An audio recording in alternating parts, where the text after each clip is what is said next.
तो हेलो दोस्तों, नमस्ते। आज हम लोग एक ऐसे स्टॉक के बारे में जानकारी लेंगे जिसमें लगभग 100% से ऊपर रिटर्न ये स्टॉक दे चुका है 4-5 महीने के अंदर ही, एक साल भी नहीं।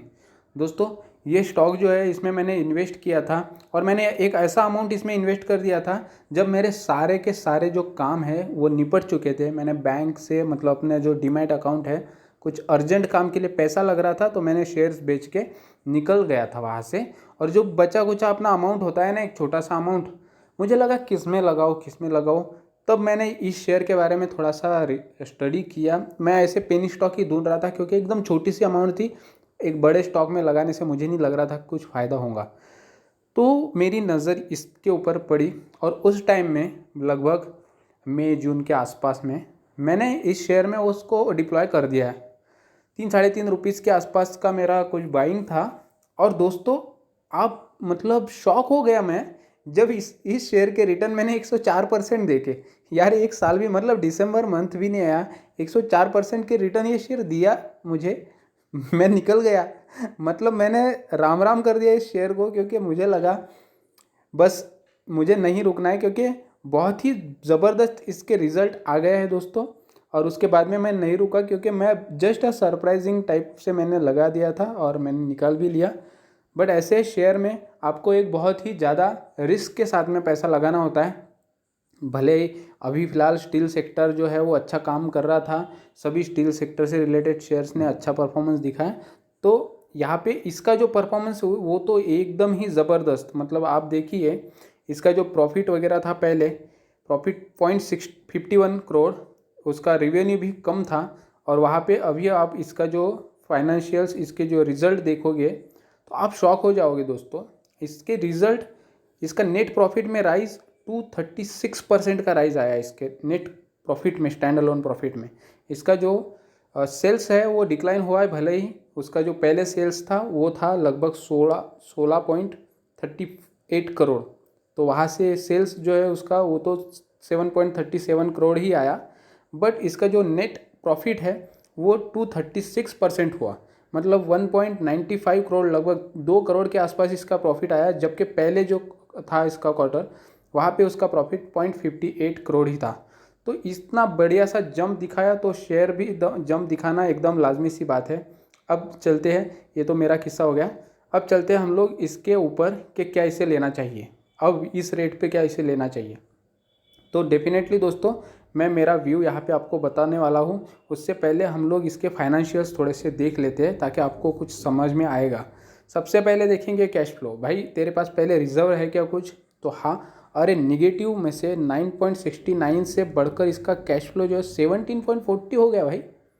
मतलब निगेटिव से 17.40 करोड़ के इसके कैश फ्लोज हो गए। इसके पास कैश पड़ा हुआ है। इसके बैलेंस शीट में अगर इसकी लायबिलिटीज़ आप देखोगे तो इसके ऊपर लायबिलिटीज़ है लगभग 38 करोड़ के, जिसका हाफ इसके पास में कैश फ्लो रिजर्व में पड़ा हुआ है। मतलब कि इसका फिर भी लायबिलिटीज़ आधा ही रह जाता है। और ऊपर से अगर आप इसके इनकम देखोगे तो आपने अभी देख ही लिया उसका न्यूज़ कि 236% से इसका प्रॉफिट जो है इंक्रीज़ हुआ है।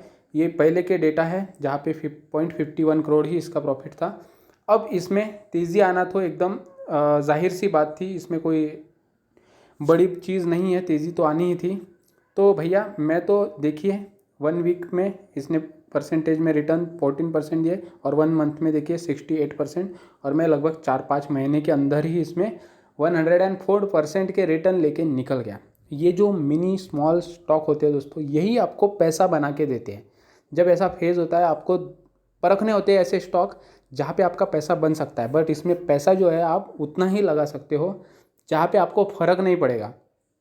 मैं बैठा रहा इस स्टॉक में क्योंकि मेरा अमाउंट बहुत ही छोटा लगा हुआ था।